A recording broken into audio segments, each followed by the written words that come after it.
5 principles para lumago ang negosyo mo. Principle number 1, focus on value, not noise.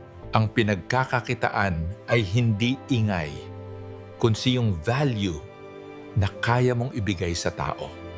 Principle number 2, consistent action beats perfect plans. Marami ang plan ng plan, pero walang ginagawa.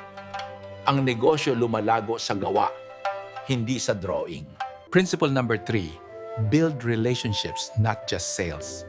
Kapag tiwala ang binuo mo, hindi ka mawawalan ng customer. Principle number 4, learn faster than your competitors.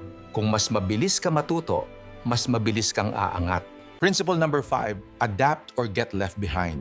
Nagbabago ang market araw-araw. Kung hindi ka marunong mag-adjust, iiwanan ka ng panahon. Pero kung flexible ka, hindi lang lalaki negosyo mo, tatagal pa.